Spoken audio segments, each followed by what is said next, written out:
eu gostaria de fazer o seguinte: eu trabalho com café há 40 anos, comecei na parte de irrigação com o saudoso Camargo, e a realidade é o seguinte: ainda a gente trabalha na irrigação dentro do que o Ângelo sempre nos ensinou, que o café arábica suporta até 150 milímetros, e dependendo da região, você não pode deixar de irrigar o café no mais tempo do que foi de estresse em regiões secas de 60, 70, 100 dias. Regiões que estão extremamente secas, se trata que tem déficit hídrico acima de 200, teve anos até de 300 milímetros, quem fez déficit hídrico praticamente perde a lavoura. Eu posso enumerar vários casos. Então, ainda quem adotar a técnica do estresse hídrico tem que pensar que o estresse de região para região é diferente, né? De ano para ano é diferente, de solo para solo é diferente, de variedade de café para variedade diferente, de espaçamento para espaçamento diferente, e de idade do cafeiro para idade do cafeiro é diferente. Então não sai daqui e simplesmente desliga o pivô, desliga o gotejo. Pensa antes de fazer isso que você vai fazer. Então nas regiões quentes a gente tem procurado chegar ao máximo de irrigação até maio, junho, às vezes entra um pouquinho em julho, né? Para depois esperar o período de chuva. Essa forma vocês não erram. Se você começar um estresse cedo e tiver uma chuva eventual que ocorre no começo de setembro, vocês têm, não é uniformidade não, vocês vão deixar a planta doidinha com uma desuniformidade tremenda. Então esse é o negócio do estresse hídrico, né? Então o estresse hídrico, na maioria, existem problemas, né? Muitos, e a gente tem trabalhado, é uma ideia aqui, de trabalhar com o balanço hídrico.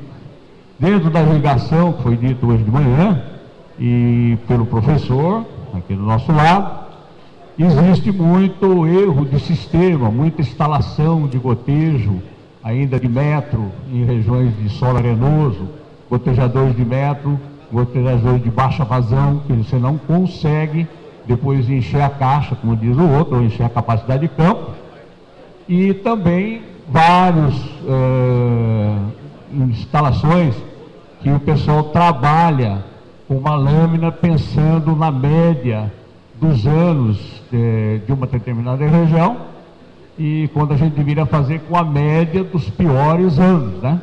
Então tem muito pivô com lâmina de 3 que você não consegue fazer uma irrigação decente, você está perdendo.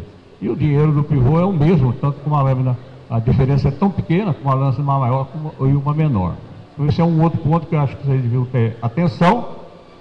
Depois de manhã ainda falar aí do fósforo, gostaria de falar para vocês que é o seguinte: o Instituto Agronômico de Campinas, o IBC, no tempo que atuava em todas as regiões, e várias universidades, tem uma gama aí de talvez 40, 50 ensaios de fósforo no Brasil, em café. E nenhum deles deu resposta acima de 150 quilos por hectare. Aqui, se vocês quiserem visitar, nós temos um ensaio de matéria orgânica de 6 anos, com 10 toneladas de esterco galinho. Nós estamos com 500 e tantos ppm de MLF de fósforo, e temos um químico com 40 ppm com a mesma produtividade. Então isso aí é um negócio também que tem que ser mais estudado, em condições diferentes, mas o que foi dito hoje, que você consegue resposta até 500, 600, a gente põe um bocado de dúvida em função do que existe na literatura. São 100 anos de AC e outros tantos de IBC, né? Todos esses trabalhos feitos em quase todos os tipos de solo que mostram que o fósforo até 150, acima disso, não tem resposta. Outro ponto que eu gostaria de levantar, foi dito que a análise de solo não precisa. Nós agrônomos só temos 2 ferramentinhas, gente. Aliás, ferramenta escrita. Nós temos análise de solo e análise foliar. Uma ajuda a outra. nenhuma é definitiva. E o outro ponto que o agrônomo tem para orientar um produtor é exatamente estudar a lavoura, né? Se a lavoura é boa, se é variedade produtiva, etc. Mas a análise de solo, gente, é a única arma que nós temos. O que existe é coleta errada de amostra de solo. Só exemplificando, quem faz fertirrigação em pivô lepa tem que colher embaixo da saia, não pode colher na faixa. Você faz a fértil e ela cai do tronco para a saia. Quem faz adubação de cobertura faz na faixa, né? Então você tem que coletar lá na faixa. E quem tem gotejo e faz fertirrigação, ou muda o gotejo de 6, no máximo de 1 ano de lado, ou faz duas análises. Uma onde está o gotejador, onde predomina o bulbo, e a outra do outro lado. Senão vocês vão estar errando, às vezes para mais e às vezes para menos. Então a análise de solo ainda é a melhor ferramenta que vocês, eu, todos nós aqui que mexemos com a agricultura, o agrônomo, o técnico e o produtor tem na mão. E a análise foliar do mesmo jeito. A análise foliar é um complemento. Então você vê um cara chegar e tirar uma análise de folha em agosto e falar: ô, estou ferrado, o nitrogênio está 25 gramas por quilo. Exatamente nessa época ele vai estar nisso aí mesmo. E em dezembro, o professor mostrou aqui, está com 34. Então depende da época que você vai tirar, para você, o que você vai usar.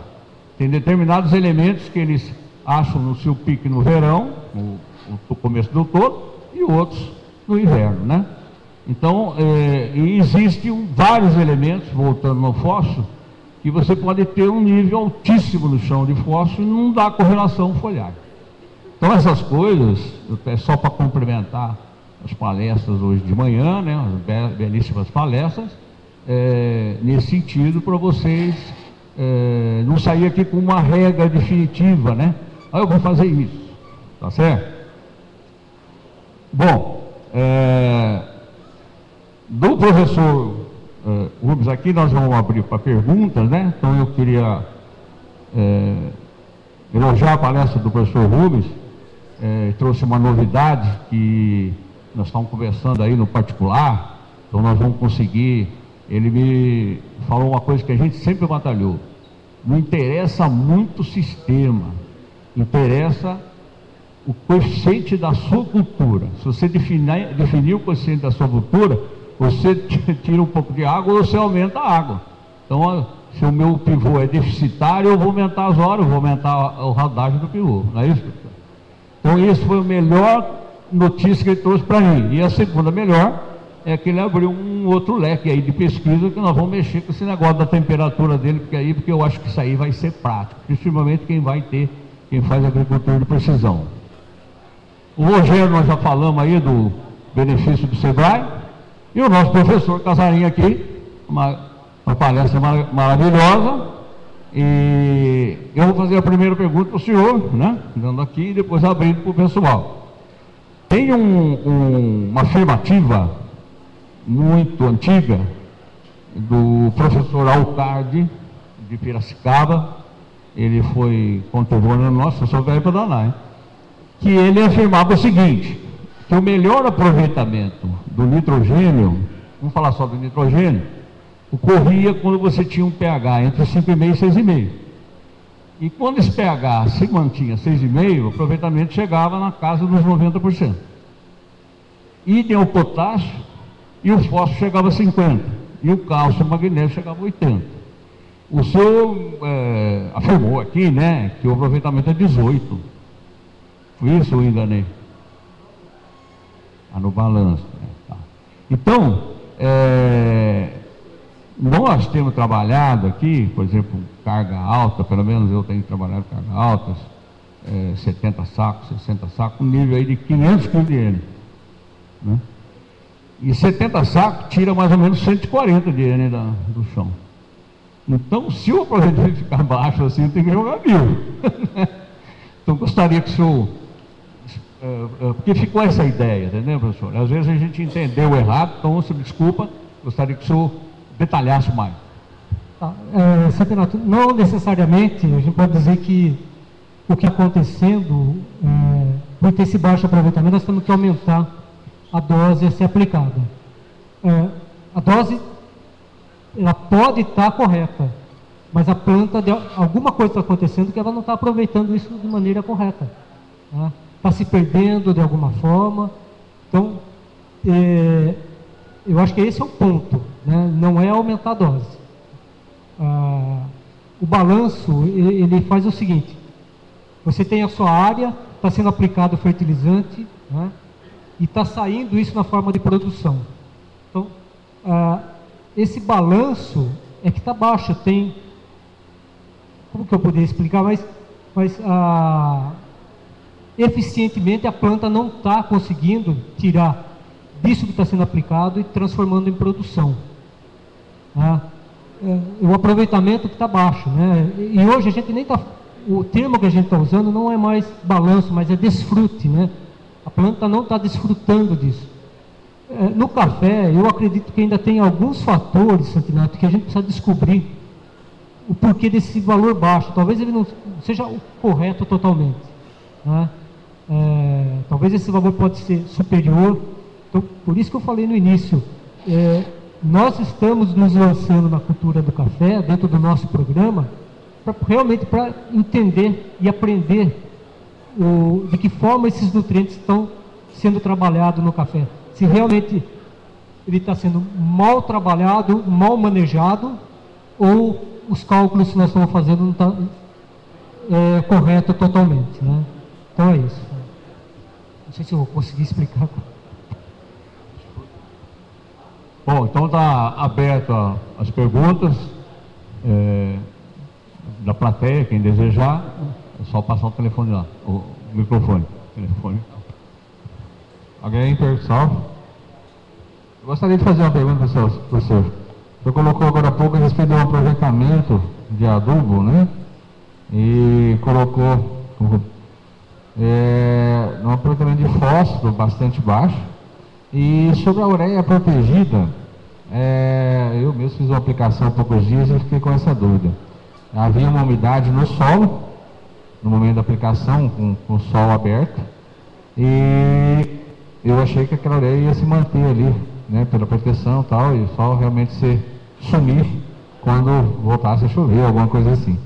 No entanto, no final da tarde, e principalmente no outro dia, já não se via mais nada, só os resquícios, né, do adubo. Ele não teve água, não teve chuva para descer o solo. Está ali na superfície, uma camada bem superficial. Quanto perdeu dessa ureia?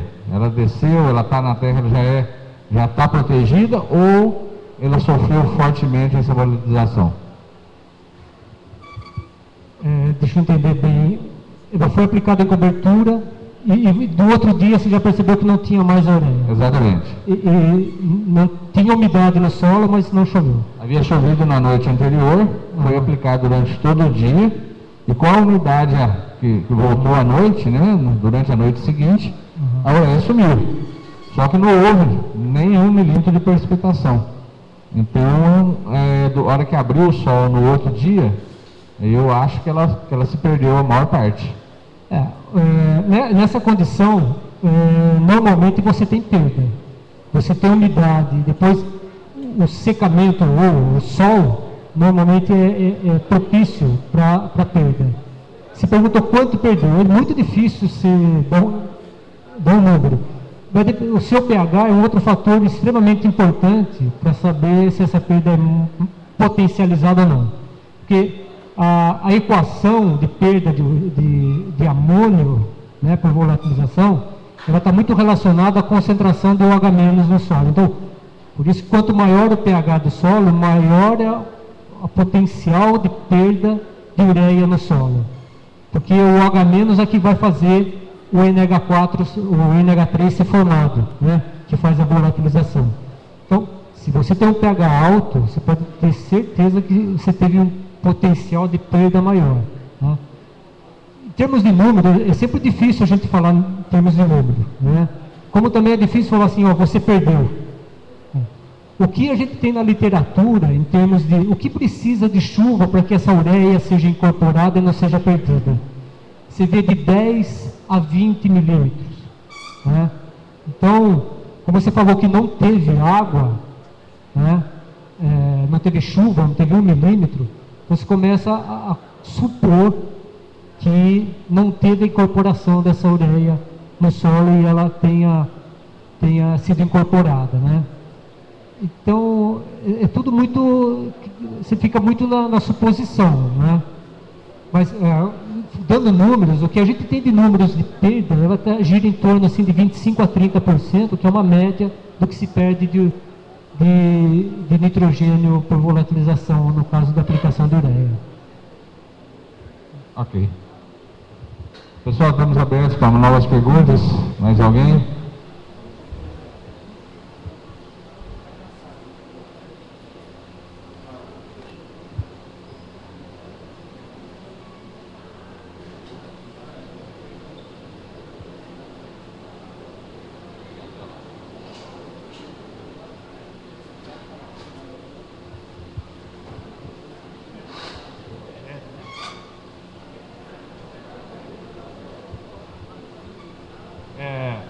Uma pergunta para o professor Rogério.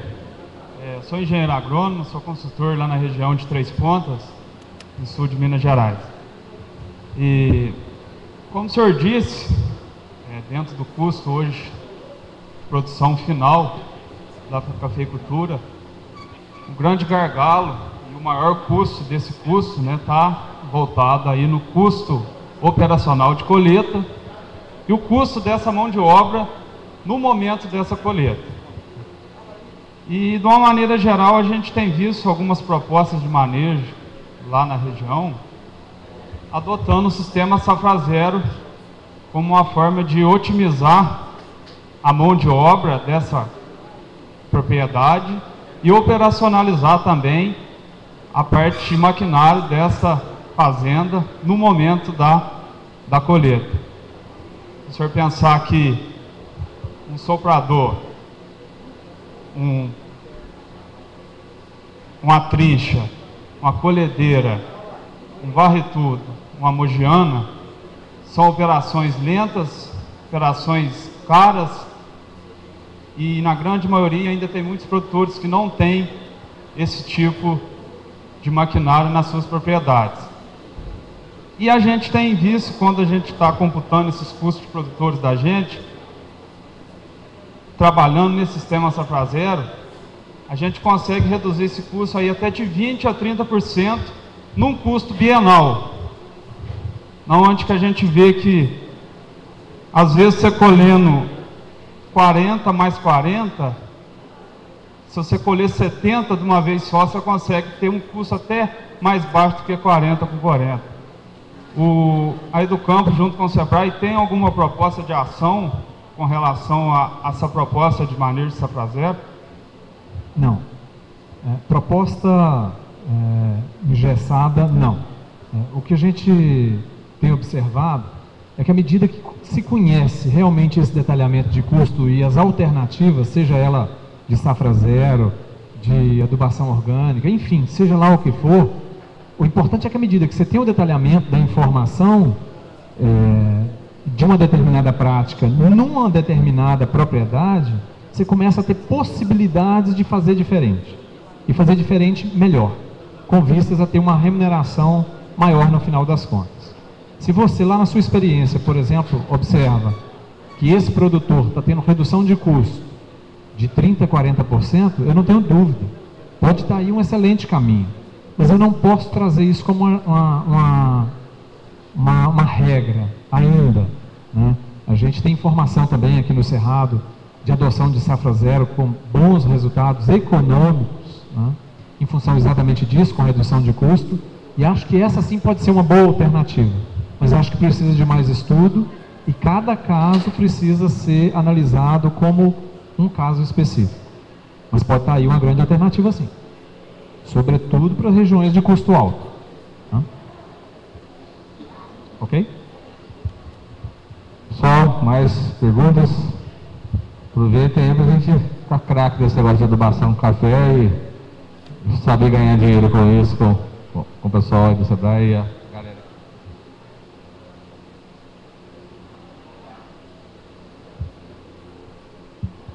Candidato, nós podemos encerrar então, já que o pessoal não tem mais perguntas, considerações finais.